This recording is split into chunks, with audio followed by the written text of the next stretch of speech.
my name is Crystal. I'm doing this documentary so I can be able to help other people who are in my same situation. I am currently 25 years old. I'm a single mom of 2 daughters. My oldest daughter is Brianna and she will be 10. And my youngest is Karma and she just turned 3. I'm the youngest of 3 children. I have an older brother, Michael, and an older sister, Amber. I can remember that we lived in upper middle class. You know, we were always put into sports. Started around age 8 when I got into fast pitch softball. My dad was on a softball league. My aunt was on the softball league for the University of Utah. So that was pretty, familiar for our family to be in sports. And I remember always growing up in our household, my dad was very strict. Strict about the chores and making your bed right and doing your homework. And also, we had to get good grades. I remember we always got paid for our grades. If we got A's, we would get $10. If we got B, we'd get $5. If we had C's, we wouldn't get nothing. And D's and F's, we would actually have to pay my dad for those grades. But I remember I was always so scared. You never got bad grades. You never did anything wrong because my dad would punish us. My dad was very abusive towards my older brother and sister. I remember a few different times where my dad would beat my brother and sister till they were black and blue. I don't ever recall if any DCFS was involved at that time, but I just remember my brother and sister always, I felt, hating me just because I was, I was daddy's little girl and I never got in trouble for anything. And so I really felt like the outcast at that point.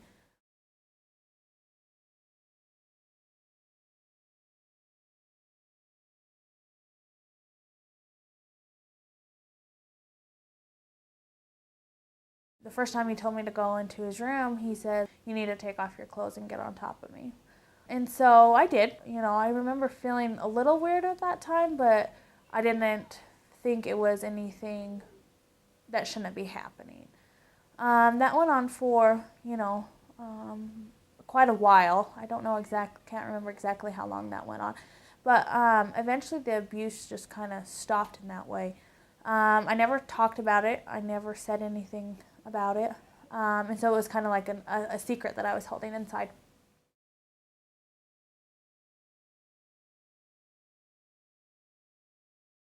I remember one night they were fighting. I think my mom came home drunk. And I walked out into the hallway and I saw my dad carrying a knife. And he told me to get back into my room, and so I did. And I was like, God, what is going on? So I tried to lay there, and then all of a sudden, I heard some commotion and, people talking. So I looked outside and saw an ambulance there, and I saw my mom climbing up into the ambulance. And they drove away. A few minutes later, my dad came in and said, Mom's sick. She's not feeling good. She needs to go to the hospital and, take care of herself. I'm not quite sure. I knew she went to the hospital, but at that point, I didn't know why she went there. She was gone for quite a while. We never went and seen her at the hospital. Never talked to her on the phone. And to find out, she was actually admitted to the psychiatric unit up at the university. When my mom came back, she was probably there about a week, and that's when my dad had started packing up his stuff and he actually moved out into his own apartment.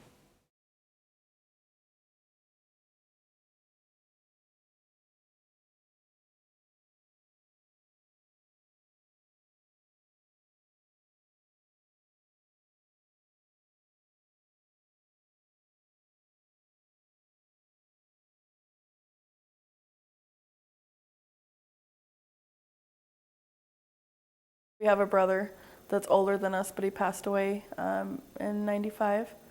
That was hard for me.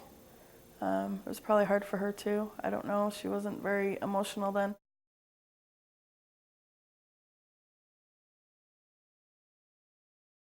I heard my sister screaming on top of her lungs. I couldn't understand what she was saying, and at first I thought she said there was like a burglar in the house.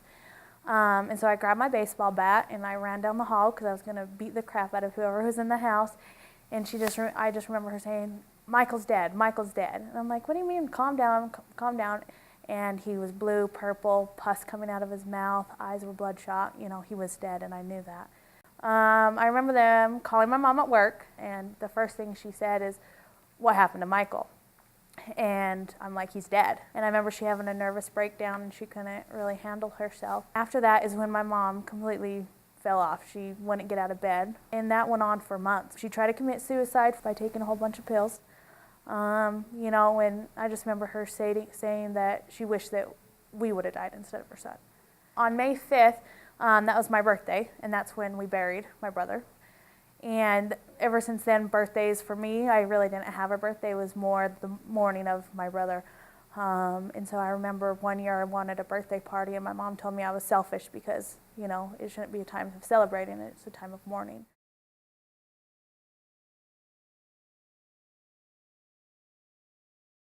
He died in 95, and life just went black after that. We moved to Colorado. We lived there for, I think, 6 months maybe. My mom was having a hard time. She packed us up in the car one day and said that we were going to Salt Lake for a visit.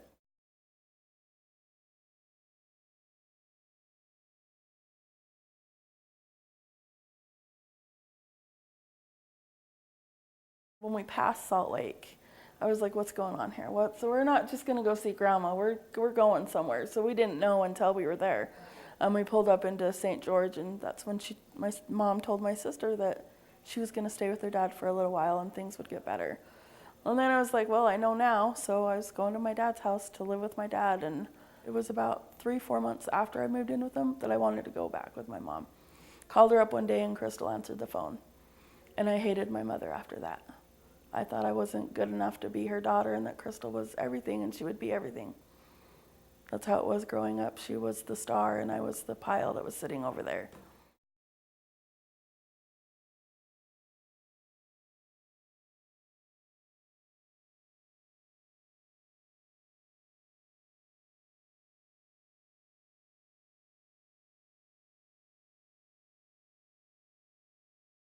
My aunt on my dad's side had been calling continuously that day. And she's like, well, is your mom there? I said, no, she's not home yet. And she goes, okay, well, when she gets there, have her call me. I said, okay. And she called about 4 or 5 times that day. And I thought it was kind of weird that she was calling that much. I'm like, are you sure, are you sure there's nothing that I can help you with? She goes, no, I just need your mom to call me. So my mom got home. She came in. She said, hi. I said, hi. I said, Aunt Shauna called you. You need to call her. She goes, okay, do you know why? So she wouldn't tell me why. Just give her a call. And so, she said, okay. She shut my door. I was, doing homework. And my mom came in and she goes, I have to tell you something. I'm like, okay, what? And she goes, your dad died.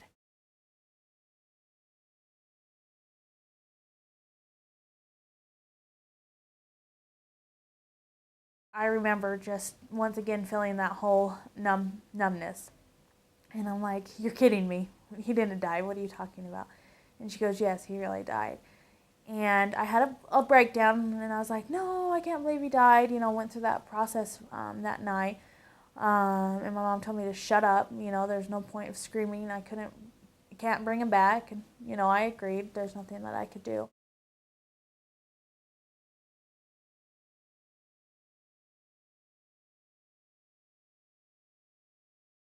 So after my dad died is when I remember I was in junior high. And that's kind of when I started being really rebellious. I started skipping school. That's when I first tried marijuana here and there. I remember hiding in the bushes doing it with my friend. I remember that's when I got my, first boyfriend.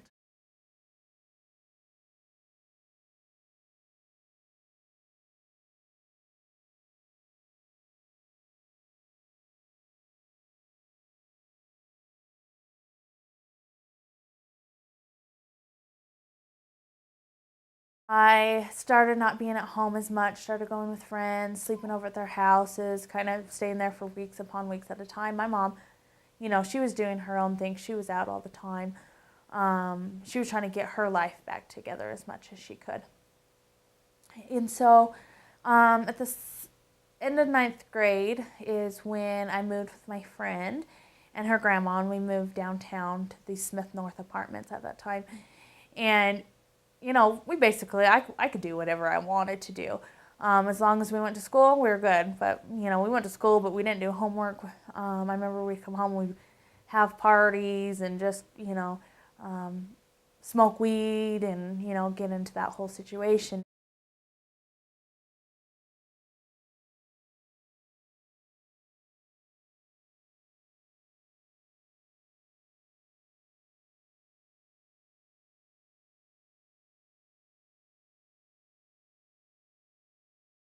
She weighed 5 pounds, 5 ounces, and she was 19 inches long. We didn't know that she was a boy or girl because since I didn't go to the doctor till I was 8 months, I was too far along for the ultrasound.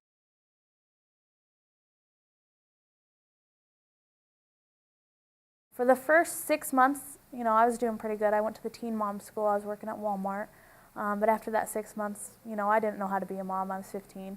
And my mom started being her mom. And also, I know with me having my oldest, it kind of replaced my brother being gone.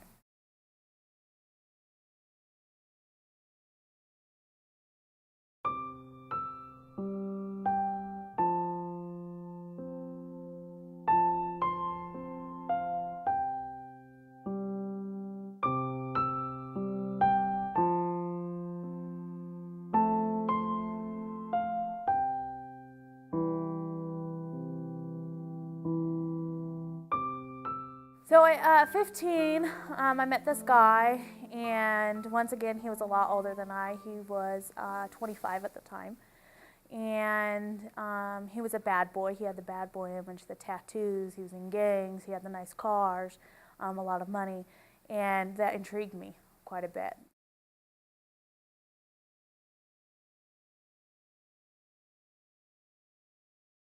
I first saw signs of abuse from him. He would hit me once in a while, and he would say, "Oh, I love you. I won't do it again. I promise."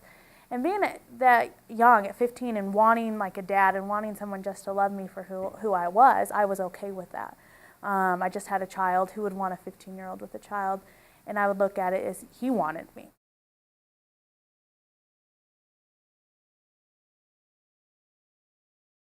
And so I used it. And from that instant, I remember I felt so good that, nothing could ruin anything. And then I remember the next day, I got really, really sick. I started, throwing up. I didn't feel good. I hadn't slept all night. I was up playing video games, staring at a TV for hours upon hours. Didn't go to the bathroom. Didn't. I just remember my mouth being really dry.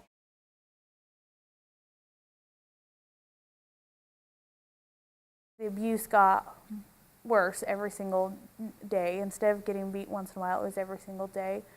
It got to the point where my boyfriend at the time, who would lock me in my room, I would have to be stripped naked because he would think that I was, getting drugs from other people. If I wanted to eat, I had to ask permission. He would let me eat probably, once every 3 weeks. If I had to go to the bathroom, he would make sure that he watched me go to the bathroom just in case somehow if someone snuck drugs to me. There was many times he would wrap telephone cords around my neck, try to kill me. Sometimes I would get goose eggs on the top of my head, black eyes, and people would come over, and I would have to make up lies and stories saying it was my fault. I did this to myself. At that point, I think I was brainwashed into his control and what he wanted, and I couldn't get myself out of that situation. I know people were trying to get me out of that situation many of times, and I would continuously go back to him.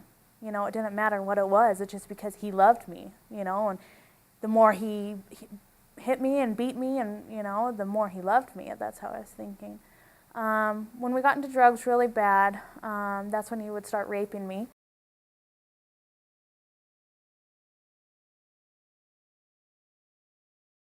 Just because, he said I'm his property. For me, I felt like I was tortured a lot. He branded me in many ways, would take torch guns to me and light my skin on fire and just really have a lot of control. We were getting in a lot of trouble with the U.S. Marshals and the federal cops and things, and he finally went to federal prison.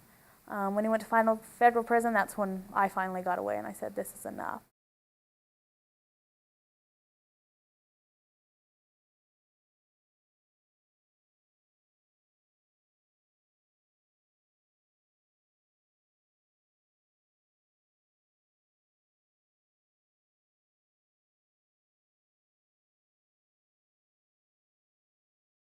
I wasn't aware of it until 2.5, 3 years ago.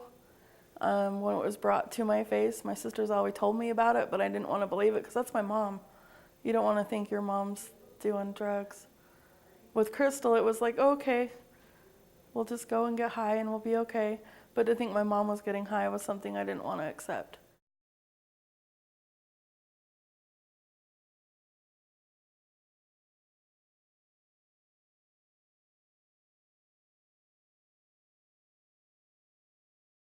I remember I would take my oldest Brianna, when my mom would let me take her, I would take her to the drug dealer's house to get drugs, and I didn't care, about her at all.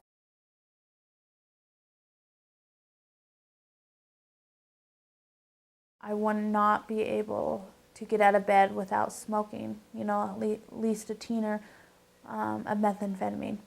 And if I didn't have any drugs, I couldn't get out of bed. I wouldn't get out of bed. I wouldn't get up to eat. I wouldn't get up to shower. Like, I would do anything to get high. It didn't matter what it was. I would go and steal. I would, bargain. I'd rip people off. I'd go work for 2 weeks here and there just to in order to get a paycheck at the temporary jobs. Just continue on that lifestyle just to get high.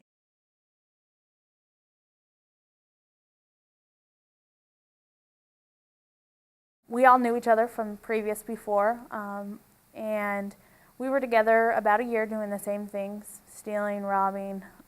We were living on the streets. I would eat out of garbage cans, sleep under the viaducts, go from hotel to hotel, do anything I could in order to be safe. Me and him decided we were going to keep this one a secret. And so I kept it a secret for a little while, but then I eventually told people, hey, I'm pregnant, and I used throughout my whole pregnancy.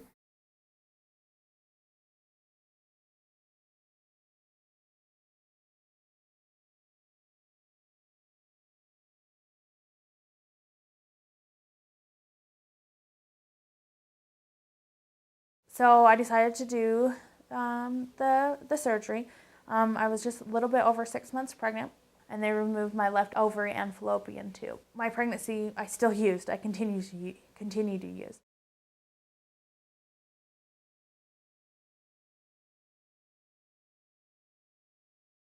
She was born in the morning, and I remember later on that afternoon, I had, I believe it was like the hospital social worker came in and so says, okay, we have found out that, your baby girl has been tested positive for methamphetamine.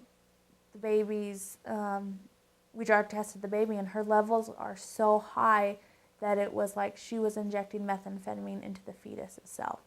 That's when Child Protective Services came in the next morning, and they sat down with me and the social worker at the hospital and the CPS worker and said, okay, listen, you need to, tell me what your history is of substance abuse. And once again, I lied, and, that's when it really hit me that, I was in this spiral of addiction, and I didn't care who I was hurting. This child that I just gave birth to didn't even have the opportunity to defend herself.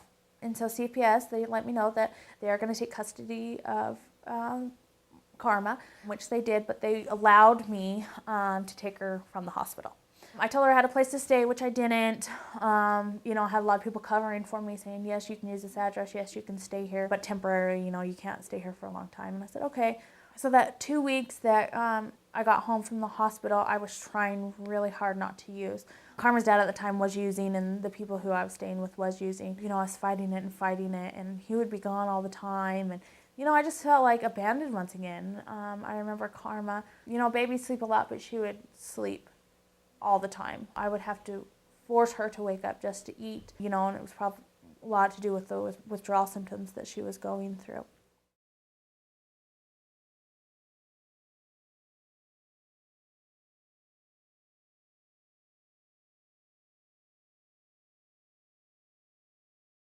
From that point on, for the next 3 months, I went downhill, using more every single day, just trying to get rid of the pain. Her dad left me because he said that I gave her up, that I should have fought for her. We should have ran and not let the cops take her away. And then at that point is when, in November of '06 is when I got caught again, and I went to jail.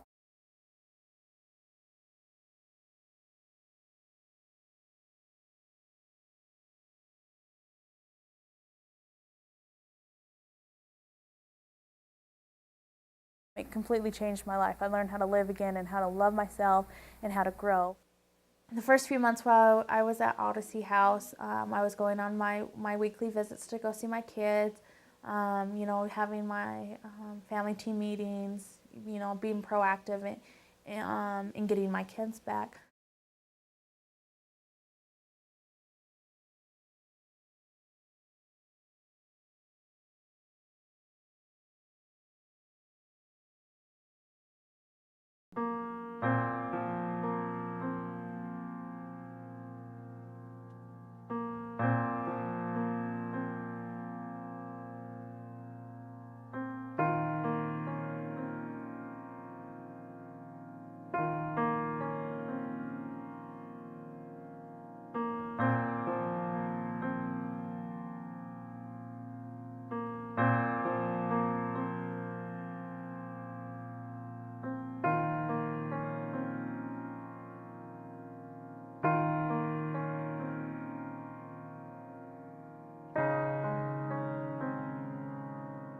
I'm 2 years and 3 months clean. It's been a struggle, but it was her being addicted and going into the program that opened my eyes to see that I needed to do something better about my life.